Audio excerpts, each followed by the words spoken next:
racism exists. Shalom. I used to wonder why gangs existed. Why were there Crips and Bloods? Why was there such a difference between those who supported the Republican Party, the Democratic Party?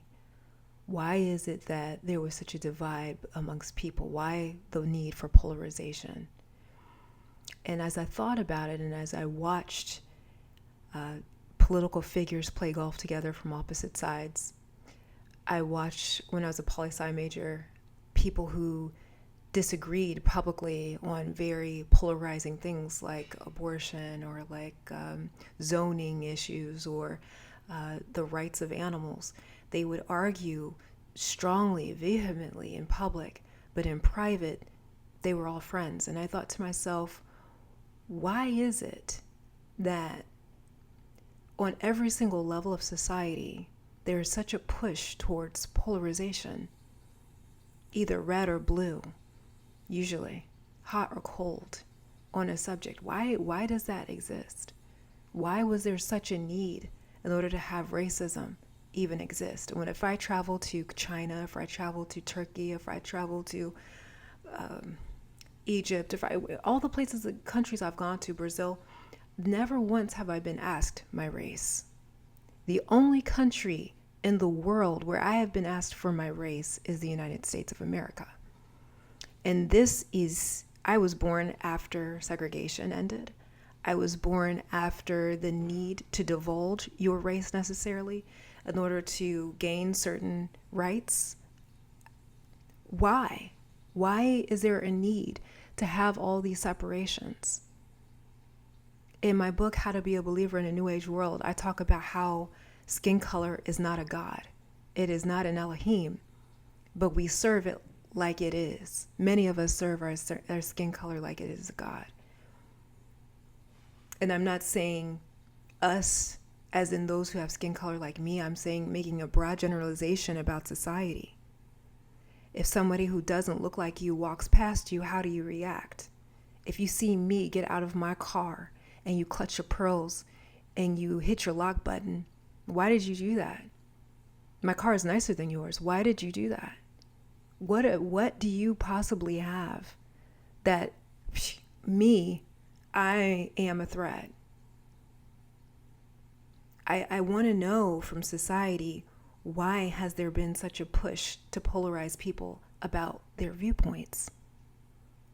And the more that I thought about it, the more I realized that this has nothing to do with the actual viewpoints themselves, because they're opinion-based, and opinions are validated as time goes forward.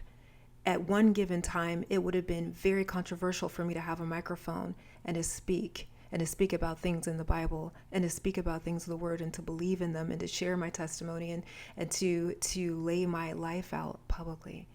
It would have been very taboo for me to do that.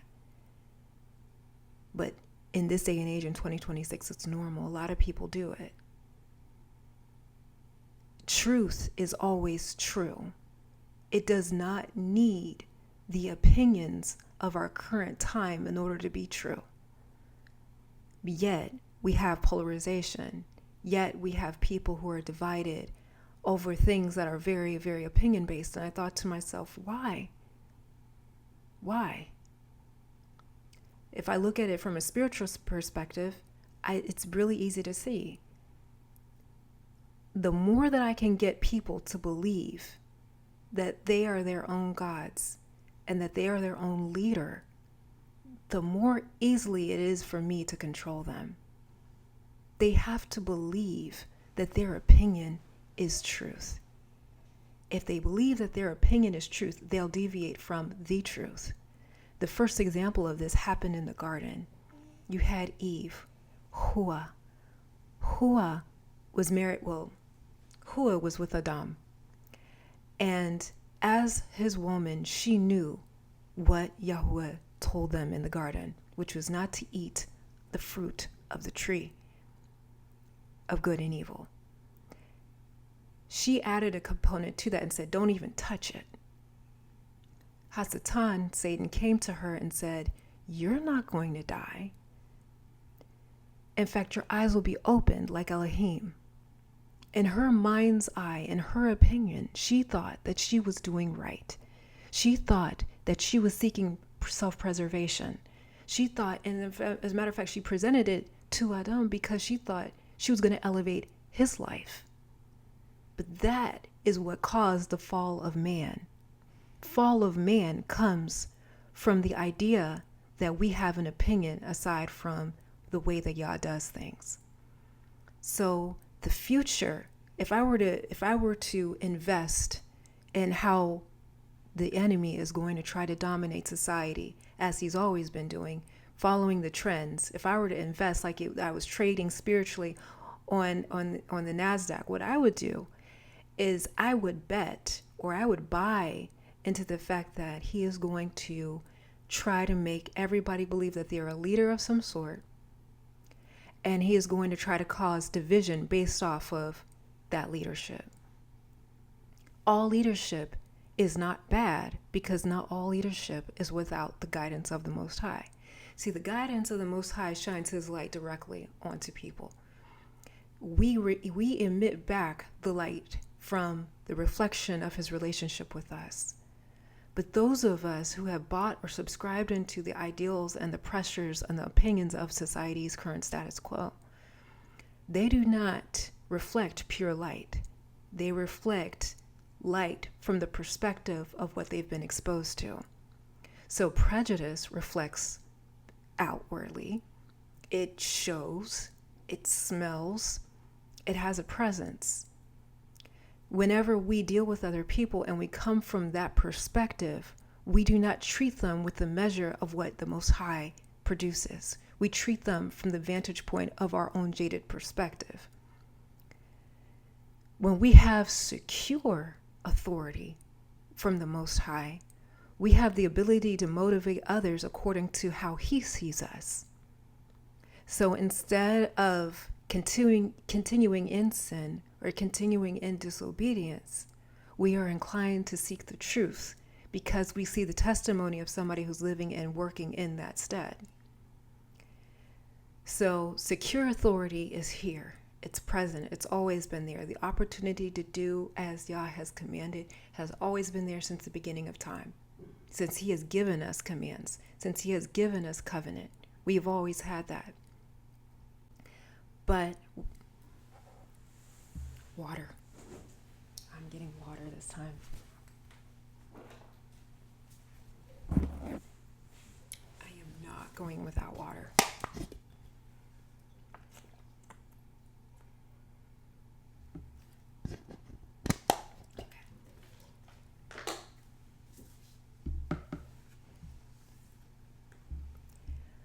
But my biggest concern is fragile authority. It's leaders who govern themselves by the perspective of fragile authority. What is fragile authority? Fragile authority is exhibited by those who have leadership responsibilities, but they've acquired that role either under false pretenses or they have not come into the full understanding of the Most High's desire for humanity. They have been lured into self-gratification, into the deification of the self. They have been given a platform to influence, but the platform is used for self-glory.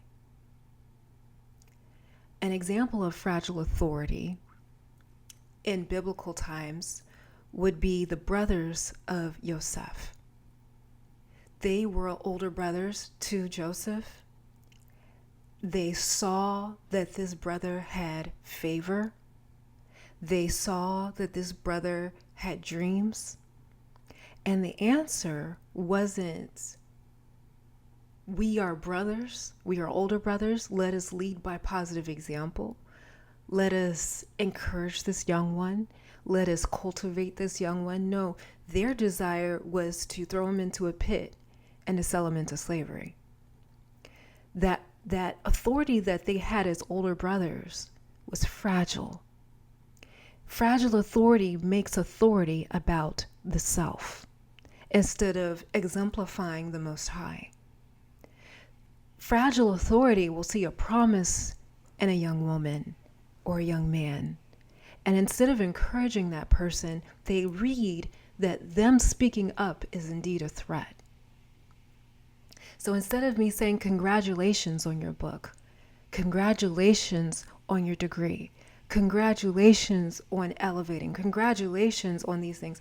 No, instead of those things, they see it as a threat and they try to silence what that person has to say out of fear.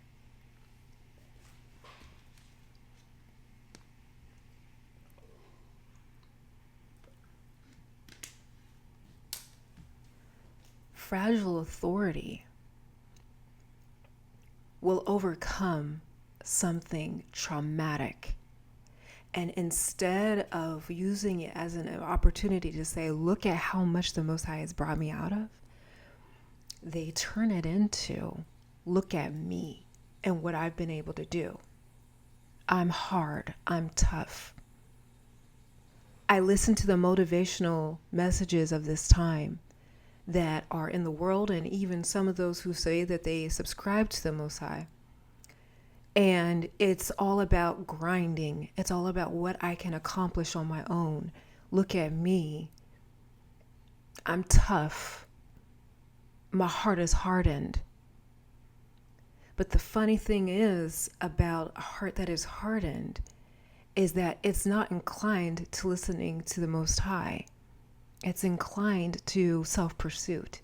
It's inclined towards self-gratification. So why is this a bad thing? This is a setup for the end time prophecy that people will be lovers of themselves. The stage has been set so that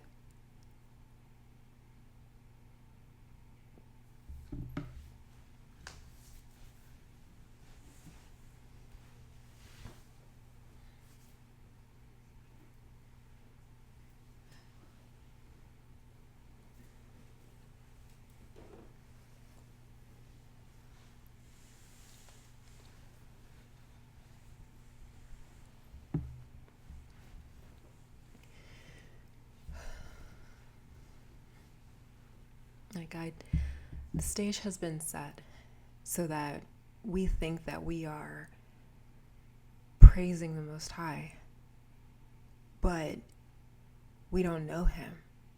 We think that he's just some good luck charm, but God is not luck. Yahuah is not luck. God is a title. And we've had actors and actresses, musicians, politicians. I'd like to thank God. The God of that speech is not the Most High. The God of that speech is fragile authority. The God of that speech is one who seeks to gratify the self. I'd like to thank God. Thank him how? Thank him in the ways that he asked. He commands his people who are in covenant with him? Or is I'd like to thank God really a different way of saying I'd like to thank myself?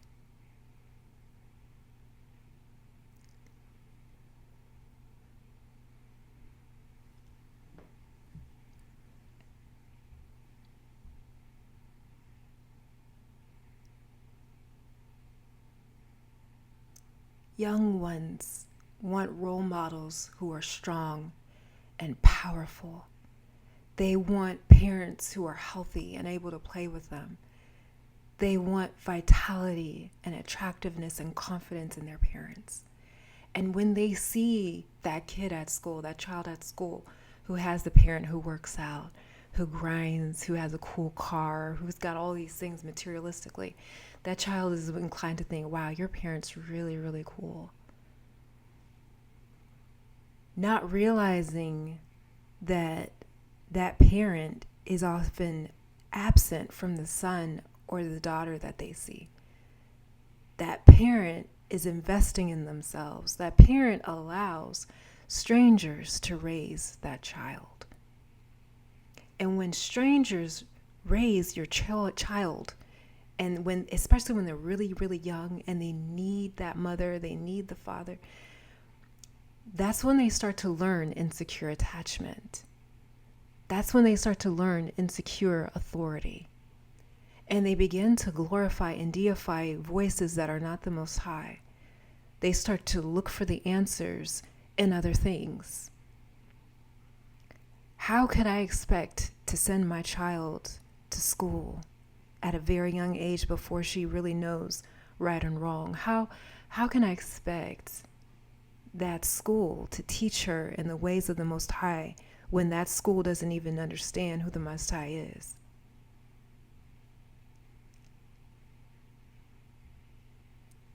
It is rare for a child or a student to surpass that of where their teacher is at, especially when they're young and impressionable. Society is young and impressionable.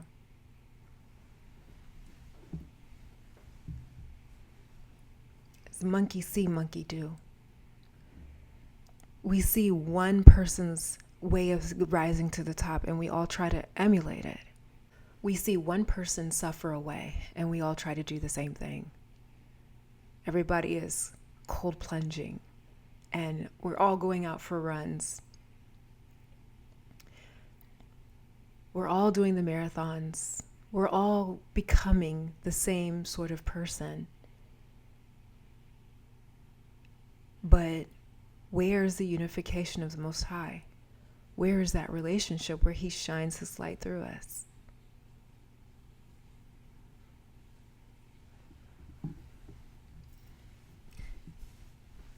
I keep waiting for the normalization and the commercialization of the feast days.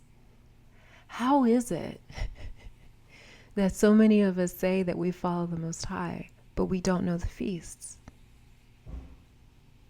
How is it that so many of us say that we love Him, but we don't know when the Shabbat is?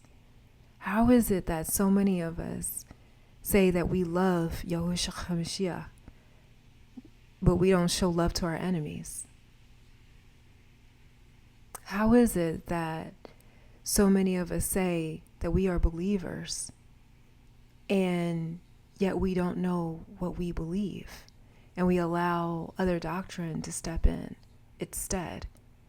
How is it that these people who really have a fragile identity have taken over leadership roles?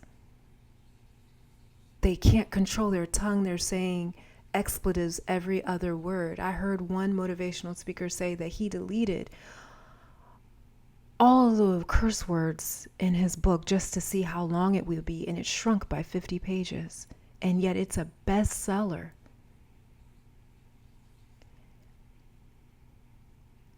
I believe that a true healed heart after going through a traumatic experience is not one who sounds like they went through the trauma. It's one that realizes that there are consequences for our actions, and that every word that we speak gives life or condemns. So if every other word that comes out of my mouth is profane, what am I speaking? It's not in alignment with where I say that I want to grow. If I say that I want to become greater, if I say that I don't want to be that person who had a mediocre job, and I wanted to elevate myself, and I wanted to protect the country, and I wanted to do all of these things, and I grow to do them, yet I sound like the enemy, what was the point?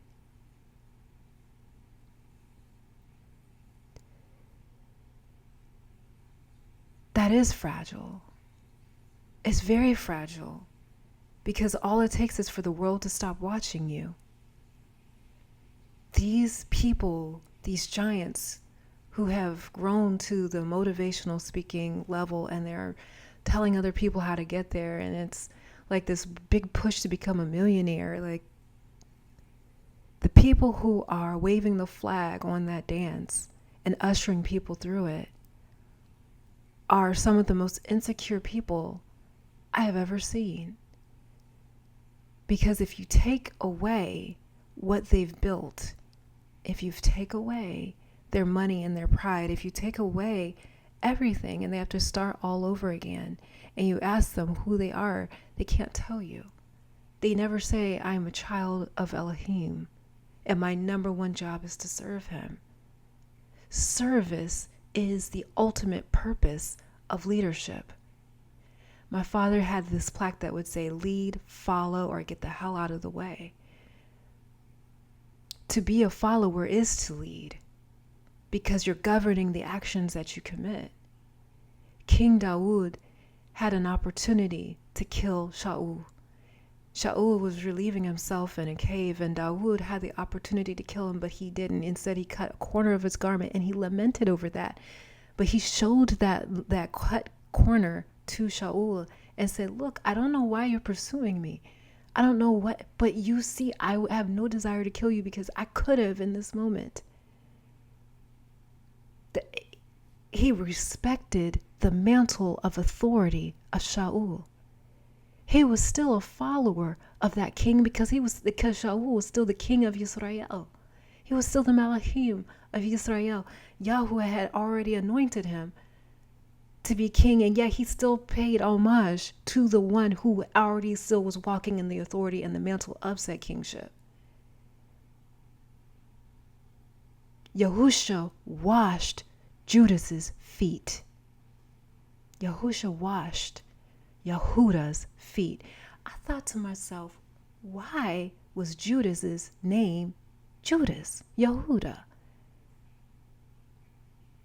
Yahudah Iscariot. Why? Why? Yahusha's tribe is Judah. And I thought about it, and it was like, because we're born to wash the feet of those we come from. If they accept the shalom that we ride on, because Yahusha rode in on a donkey, the symbolism of a donkey is peace. The symbolism of a donkey is peace. When Yahusha rode on the donkey, and Hosanna, Hosanna, blessed be the rock, the reason why he came in is because he rode on a donkey that had never been ridden before. Why? Because this was a new shalom, a peace I give you. That perfect peace that he rode in on, if we accept it, it resonates within us, and then we admit that, we become the salt, we become the light. But when we reject it, like Judas did, it ends. It literally, it's like the dust has been shaken from the prophet's foot. Like the ruling is going to be worse than that of Sodom and Gomorrah. To wash the feet of those who betray you is to say, I understand the role of my job of being a leader. And it is to say that I sacrifice my pride, my ego, to do the will of my Father. And it is that person, the person who's receiving the foot washing, is their role to decide whether or not they want to accept that shalom. But I have served. That's what a true leader does. A true leader is one that leads by secure authority. That is secure authority. It's not egoic. It's not arrogant. It's not proud. It tells the truth always because it's discipline. Discipline deals with truth. Discipline is the refinement needed in order to stand uprightly in its kingdom. If you don't have discipline, you're inclined to believe that you achieved whatever you have achieved. You're inclined to have a lack of submission. Fragile authority leads to gang violence. Fragile authority leads to unnecessary collateral.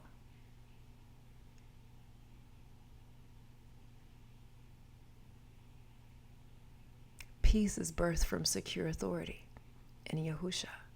So Yah gave me this vision.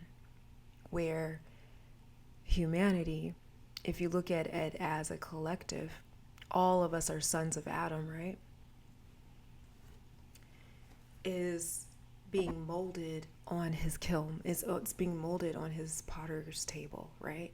And so this clay being is trying to stand up. It's trying to become molded into the being that Yah had envisioned for his creation. And because we didn't incline to obedience from the beginning, he allowed rulership over us. It first came in the form of toiling, and then it came from our desire for a king. That king ruled over us, and it took our princes, it took our maidens, it took of our flocks, it demanded taxation. Red and blue play a tug of war on that humanity. Red stands at one side, blue stands at the other, but both have been allowed by the Most High.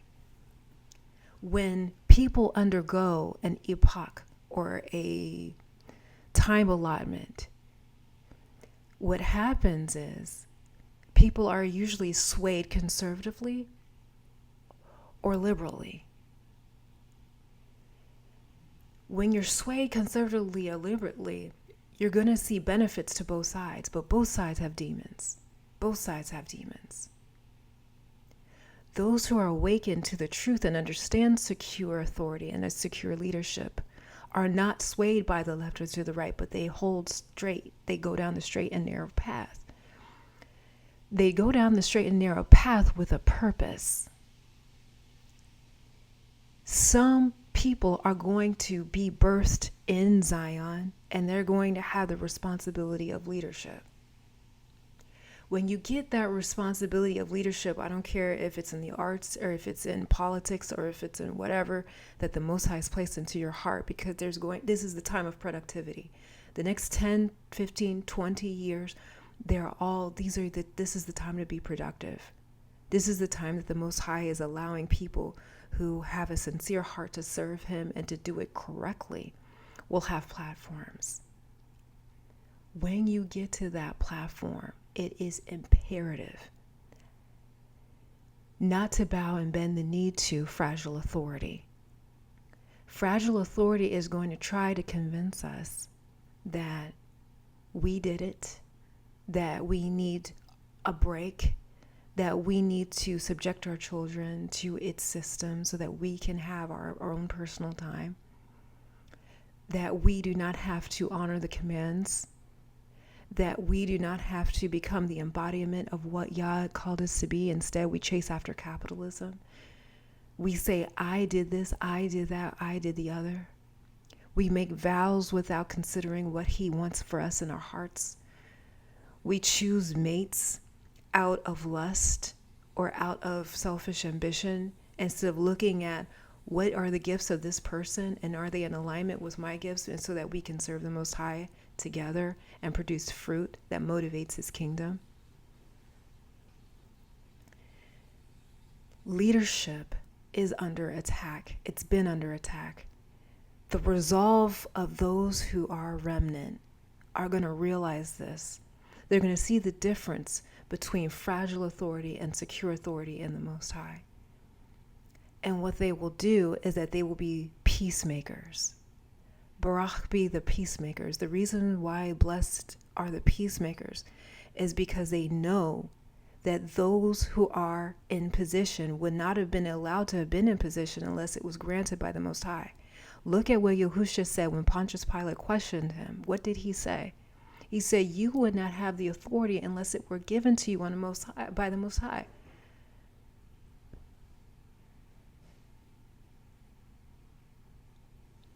Pontius Pilate did not have authority to crucify unless it were given by the Most High. Why did Yahuah come to the earth at the time that he came, the way that he came? When was crucifixion introduced? And how many prophecies were fulfilled by way of crucifixion? In the book of Adam and Yahuah, Adam was talking to Yahuah, and he talks in such a way, and he says, "You basically, Yahuah," and I'm paraphrasing, but Adam, you are prophesying about my death, and it described the crucifixion. The time and the seasons and those who wield power have been allotted by the Most High. And so I've noticed that many people complain about those who hold the whip, those who stand in command, those who stand in authority. And if you want to be like Dawood, who was a man after Yah's own heart, you would not complain against said authority, even if it tries to kill you. You dodge the javelins. You're not going to seek a medium in order to allay anxiety, but at the same time, you realize that danger is there. Yosef questioned his brothers when he got to the place where he meets them again, to test their hearts and to see where they are. You don't give somebody who's shown you that they are of weaker or fragile authority in your life, because you realize that they have not come into the fullness of the Most High. When they love from the perspective of what they can get, they have not learned submission to the Most High standards. They are still trying to convince themselves that what they've been doing is right. And somebody who has lost that way usually has to come to the end of themselves before they decide that they want to repent to the Most High. Have you ever had somebody come to you and tell you that what you're doing is wrong, though they haven't researched it very well? It's like getting into shape, and then somebody who's obese and with high blood pressure and a slew of other issues coming to you and telling you how to lose weight.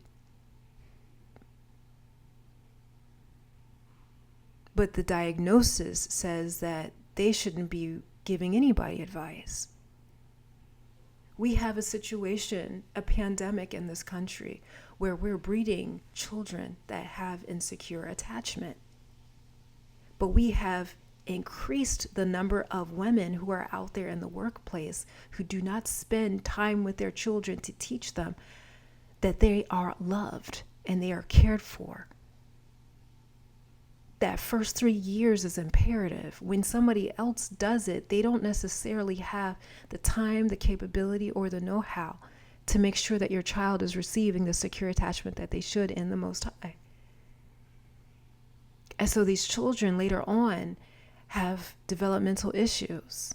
They have anxiety, or they shut down. They become extremely detached because they were not taught secure love or secure authority. You have boys who act like they don't know what to do or how to become a man. What the purpose of a boy is. They're lost because they're being handed over to people who don't value manhood. You have young girls who are acting a certain way because they don't know what the purpose is of them in society. You have women who have abandoned their femininity in order to evolve with the demands of consumerism instead of becoming the women that Yah has called us to be. Where are the nurturers? Nurturing is a form of leadership. Nurturing is a form of leadership. The prophetic is a form of leadership.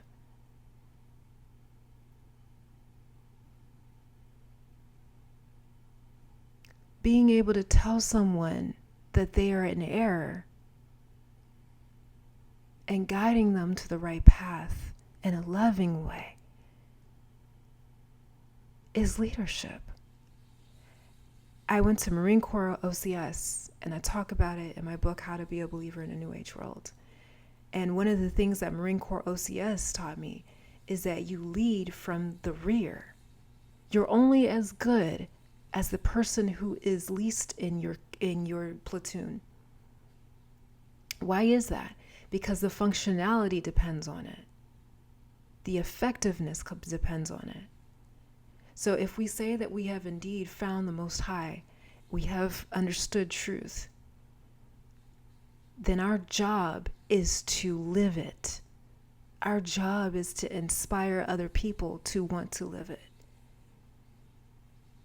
When we were in darkness and we did not know the truth, how did we hear it? Was it when somebody got on a megaphone and yelled and screamed at us? Or did we run away from those people? Was it how did we receive the truth? Was it from somebody who patiently, kindly showed us things, facts, so that we could start to question what we had called the truth? How long did it take to unpeel that onion? What did it happen overnight? Leadership is under attack. It has always been under attack. I marvel at the fact that missionary work started the way that it did. But when we force the truth is not what we are teaching. There is no way you can force a relationship with the Most High. There is no way that you can rape, pillage, mutilate, kidnap, abuse peoples into believing in the Most High. And it's crazy because I was in Guatemala and I see Guatemalans carrying this giant Jesus on his back, where they celebrate the feast days of paganism, really, because it's really in alignment with Saturnalia, right? Christmas, Yuletide, Mithras. And these people are praising this humongous, I mean, it's got to be over 50 feet. It's massive. And they carry this Jesus all the way through the town. And this Jesus is blonde-haired and blue-eyed. It looks nothing like them. And I'm like, what a level of oppression. What a level of oppression where their ancestors didn't believe in that. If you go into some of the buildings, you'll see the carvings in Hebrew and Ivri there in Guatemala.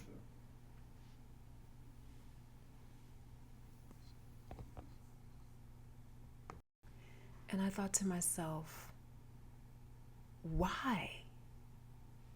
Why do we have to create a graven image in order to control the people? Why was that necessary?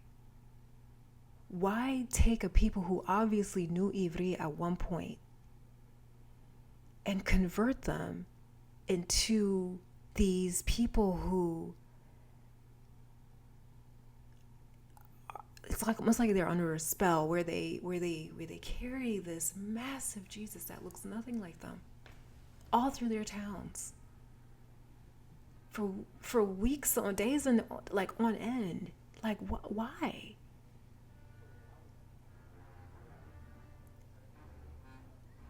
Because that is the way. That is the beast. That is the abomination. That is the desecration of the temple. You know? It is like the Care Bear version of, oh, we'll do whatever you say.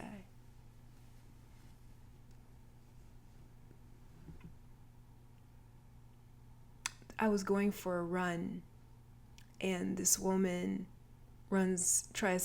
she runs up to me and she's like, hey, can I talk to you about this? And she holds out her hand, and there's this little Lego Jesus, you know, the stereotypical Jesus. And I saw it and I said, no, you will not talk to me about that. That is a graven image. And she was like, oh, graven image. I didn't even think about that.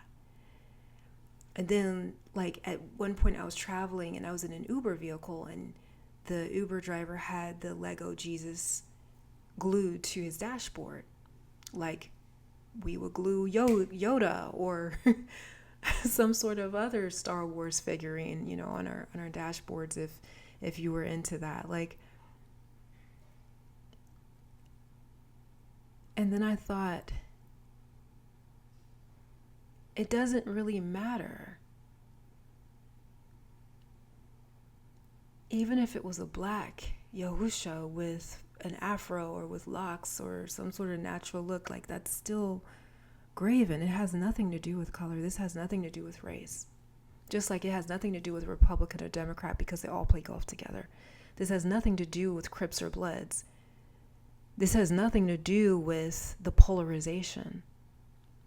This has everything to do with the psychology of buying into a lie. Fragile authority is built on lies.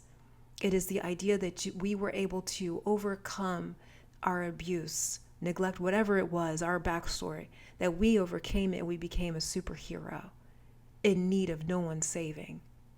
That is the lie. That is the lie. And once I've found that, like, spiritually, if you are able to buy into at least one lie, it's like a house of cards. It's so easy, because it's evidence that we're not holding hands with the Most High. It is evidence that we are allowing self-governance to take the place over where His hand is in our lives. It is the space needed in order to undo the whole thing. It is not enough to just believe in the Most High. Yahuah knew Yah. Think about it. He walked in the cool of the evening in the garden. She knew Him. She knew Him. Knowing Him is not enough. Knowing of Him is not enough. Doing what He commands is how we show the love. He has washed our feet. Judas knew Yahuah. Joseph's brothers knew Him. Just because you know your leader, just because you know those who follow you, doesn't make you a good leader. Dawood knew Shaul. Shaul knew Dawood. As a matter of fact, Dawood married one of his daughters. It is not enough to know somebody or think you know somebody. The demons know Yahuah and they shudder. It is not enough to know someone. Leadership is under attack. So here are some key ways of identifying whether or not we're operating under secure authority or if we're operating under fragile authority. Fragile authority is going to say, look at me. Fragile authority is going to say, look at what's convenient for me. I'm going to read Isaiah 58. Yeshayahu 58. And the reason why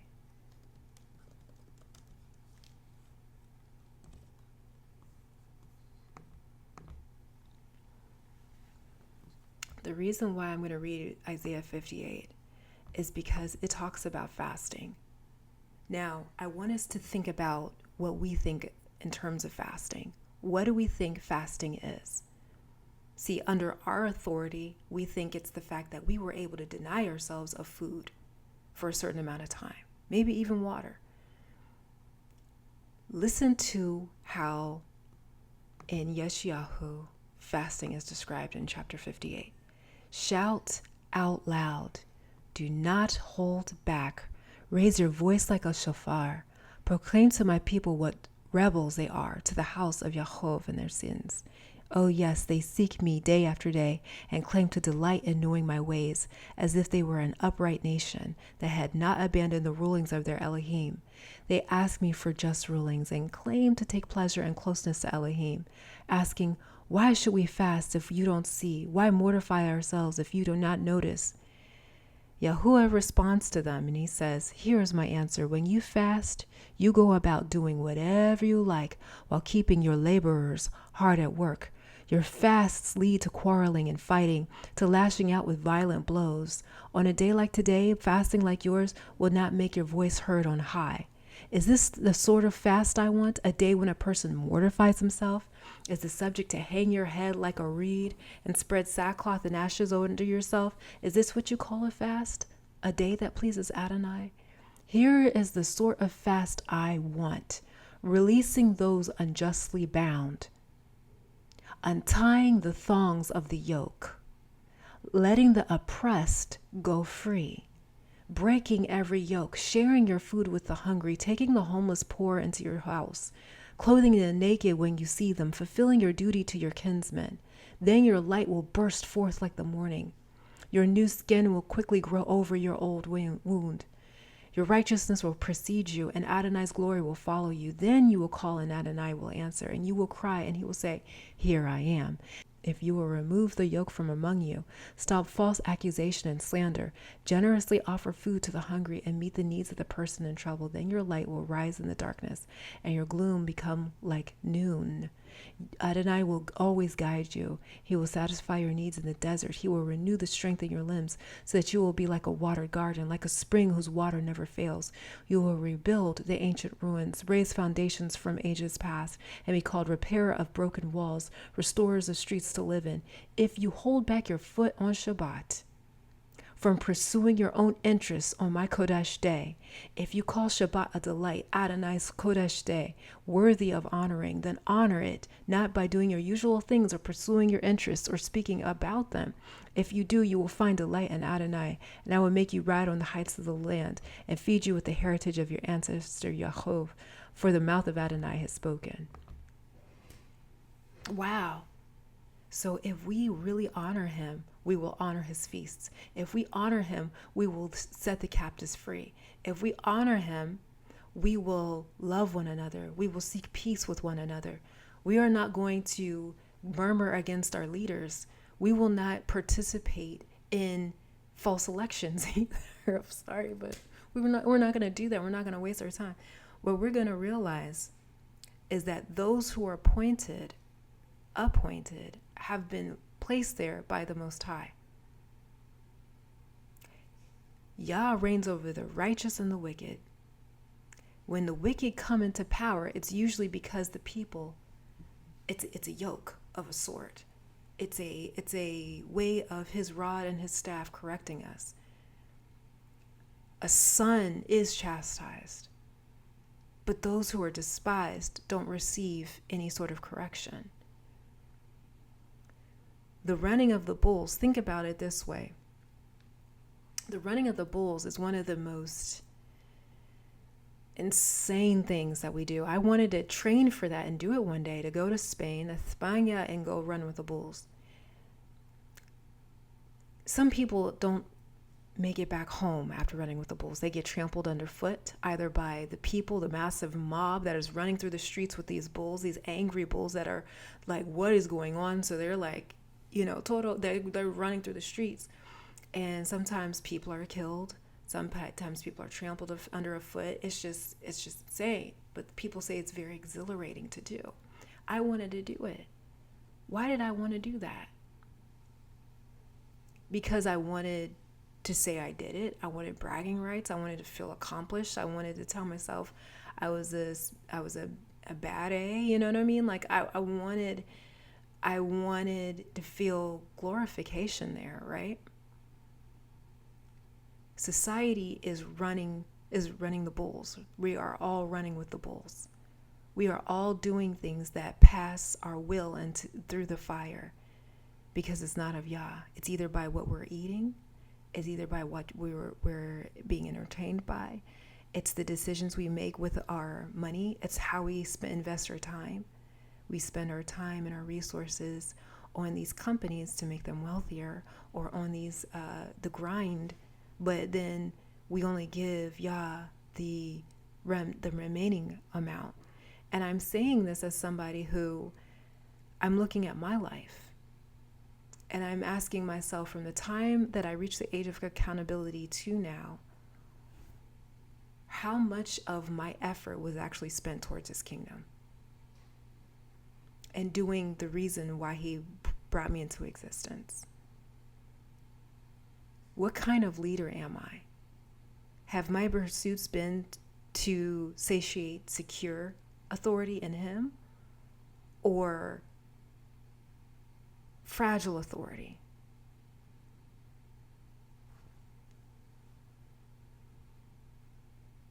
We're all running with the bulls in one way or another in order to live in society. We're all doing it. It's something that's insane. It's counterproductive. It's not in alignment with why we're here.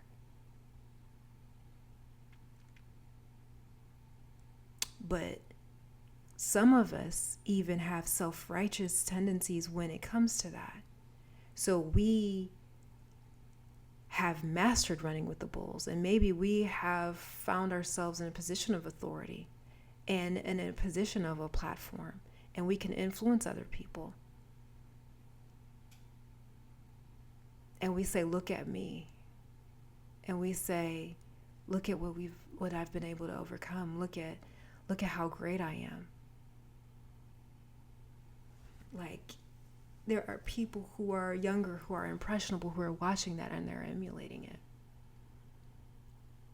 There's one person in particular that I'm thinking about, and my heart grieves every time I hear him speak, because I know that from what he's written, that he went through quite a bit.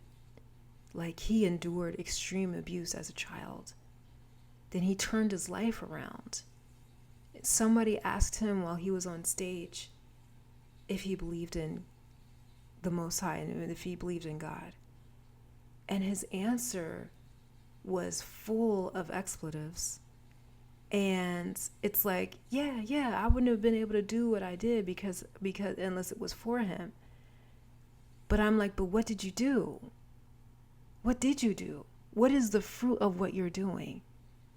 You've got people literally running themselves into oblivion to get into physical shape because they believe that somehow is proof of salvation.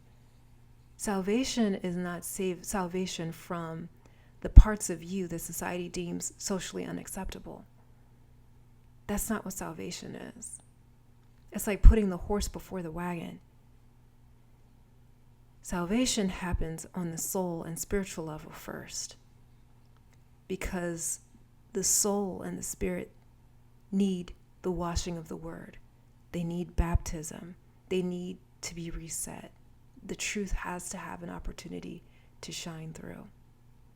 Once the truth shines through, then there is a unique reason why that person strives. And they strive by the unctioning of the Ruach HaKodesh. When the Ruach tells that person how to become successful in his kingdom in order to bring others to the Most High, then there is a resounding agreement with why that person came to be. But you've got police officers, you've got politicians, you've got people who are responsible for serving the public, and they complain about how the public treats them. They complain about how difficult it is, because you're literally in public service. But I'm like, that's like complaining about somebody who has a cold having phlegm coming out of their nose. You can complain about the symptoms that society is showing, or you can help them heal.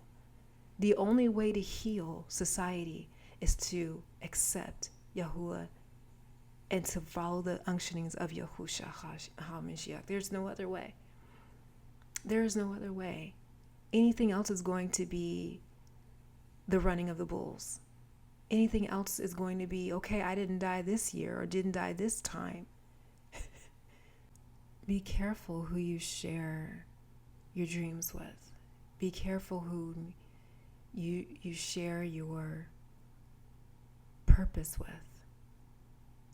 Because the people who are not spiritually mature enough, they are still operating under insecure authority, will seek to kill it. They will betray you. They will misuse you because they don't know anything else to do. That's the reason why there is even such a thing as police brutality.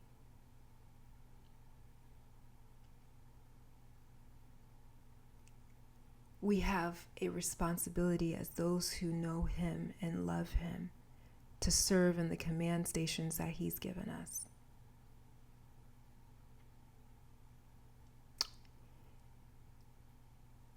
We have to do the work because the enemy has deployed witches and warlocks in places where women and men are vulnerable.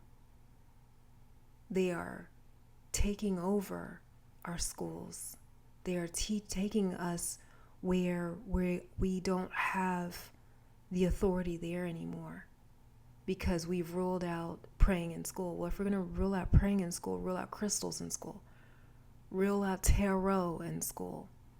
Make it like Switzerland. Make it a neutral environment spiritually. Take out yoga in school.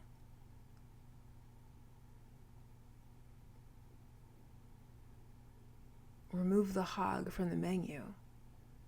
Remove the shrimp from the menu. Make it neutral. Let's literally make this neutral. Remove the gelatin.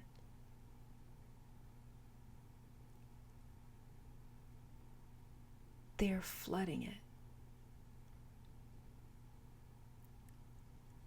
It's one thing to complain about it, but it's something else entirely to say, you know what? Okay, I see that we have a need for teachers who believe in the Most High. I see that we have a need for people who are, it's not just art. It's like we need movies. We need more books. We need brothers and sisters who are willing to share the truth. Speaking of which, I am requesting all of you to sign the petition to free Pastor Wang Yi. He's been wrongfully imprisoned in China because he refuses to replace his sermons with the Communist Party's rhetoric. Please sign the petition to free him.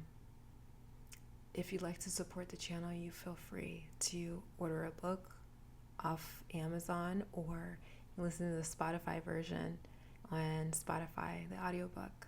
The weapons we fight with are not the weapons of the world. On the contrary, they have Kodesh power to demolish strongholds. The stronghold of self-reliance, the stronghold of self-righteousness, the stronghold of delusion, the stronghold of self-reliance, like that doesn't go away unless you kill your pride. And it's so funny to me that we actually have a movement called Pride now. Like the spirit of pride is so arrogant that it is literally getting called by its name and nothing's happening to it. Like, since when does a demon get to rise up in the land by its name and say, I'm coming after your sons and daughters? When does that happen? When does that happen? But leadership allowed it to happen. And because people are polarized off things, it's like you have to agree to get what people want. They have to agree to things that they might not agree with. So it's like a package deal. Like, okay, if you want this, then you also have to agree to this. Or people are so disillusioned, they're like so married to the personalities, the charismatic nature of these fragile authority figures that they actually acquiesce to these things. They actually vote for it because of the charisma. So the only way that I believe, because I do believe we have a lot of time, I believe this is, yes, the end times period, but I do believe that period is going to be quite long. It's not like, I think we have a lot of time for productivity. There's always been ample opportunity for a population to repent. And I think that the number one way for us to get us to repentance is through humility. It is through a wave of people accomplishing greatness and then being truly humble about it. And then crediting Yahuah instead of saying, I like to thank God, but God is myself. Like, it's going to take the population letting go of its idolatry of polarization, of its opinions. Like, that has to go. That has to go. Don't you think it's interesting how there was this woman who came to Yahusha and asked him to heal her daughter, but she was not Ivri. And he told her, I know it is not right for the dogs to eat the children's food. And she says to him, but it is right for the dogs to eat the scraps that fall under the table. And he said, by your faith, your child has been made whole. Like, that sort of faith comes from the fact that externally, people are going to see righteous leaders operating in their authority, operating in their talent, operating in their gifts. And they're going to discern that healing is going to be found because of the relationship with the Most High.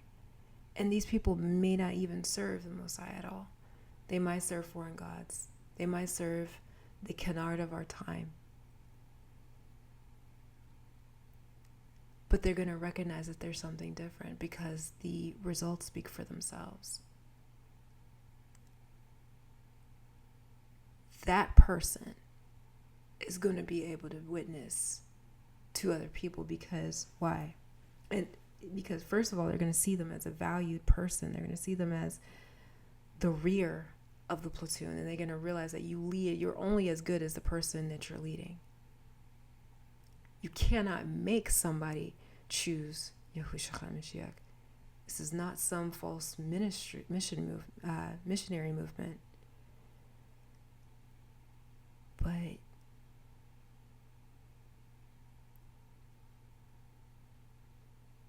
we're not saying to the public, I have found my way and now I'm going to fast my way.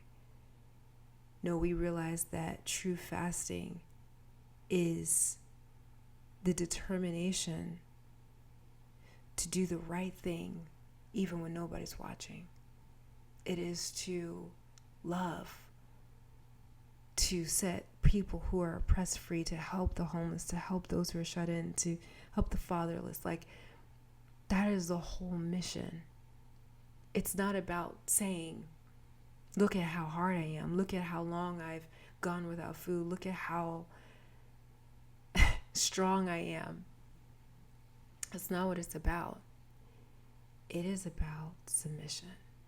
It is about teaching the world what submission does, because it's watching. It's watching. If somebody stops running with the bulls, who was doing really well, and just says, you know what, I'm not doing this more. I'm falling to my knees and I'm praising and I'm thanking the Most High that I didn't die while I was out there running with the bulls. Like, they're going to see that. And they're going to be like, why'd you stop running? Why did you stop being what you believed the world told you to be? What was the fruit of that? You say, because I have a relationship with one who washed my feet. And now let me show you what that feels like. That is called ministry. That is called service. That is called, like, that sort of interaction is what brings somebody to want to learn more. The condemnation, all of that, like, think about what worked when you were in the world. What worked? I'd love to read it. You guys put them in the comments if you feel led to. But what worked? What got you from calling on the wrong name? What got you from stopping pagan holidays? What got you interested in serving other people. How do you serve other people?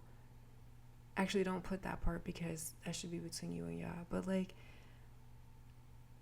what caused the change? You saw inconsistencies in the insecure authority? That means that when we step into leadership and when we wake up every morning, it's an opportunity to become the embodiment of what Yah wanted his people to do, because we are influential. The light and the salt are influential. Light, from a physics standpoint, pushes. It pushes. Light pushes at a very high speed. The flagell authority is not the path. Yah is. The secure authority is. Secure in Yah is. Anyways, thank you guys for listening. If you were inspired by this message, or if something stuck out to you, please feel free to let me know. I really do appreciate it when people take the time to tell me what works, what doesn't work.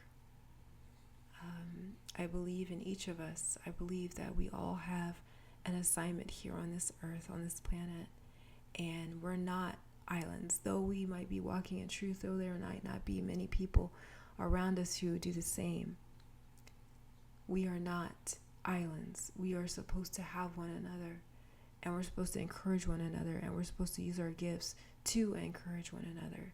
And when that happens, Yah is glorified. Like, he gets the kavod because he deserves it. He deserves it. I don't want a rock to cry out because I didn't. He deserves it. He deserves all the love, all the esteem, all the praise. He alone is worthy. May his will be done in our lives. He gives us the reason to live. Otherwise, it's just a futile run through the streets with the running of the bulls. Like, the Most High is what gives our lives meaning. He gives our lives purpose. He gives us the breath to even unlearn the lies. He gives us the curiosity of saying, you know what, let me seek this matter out. Wise people seek out wisdom. Those who are in darkness and want to see the light, they are the ones who are going to get fed because they hunger after the kingdom. All right. Shalom.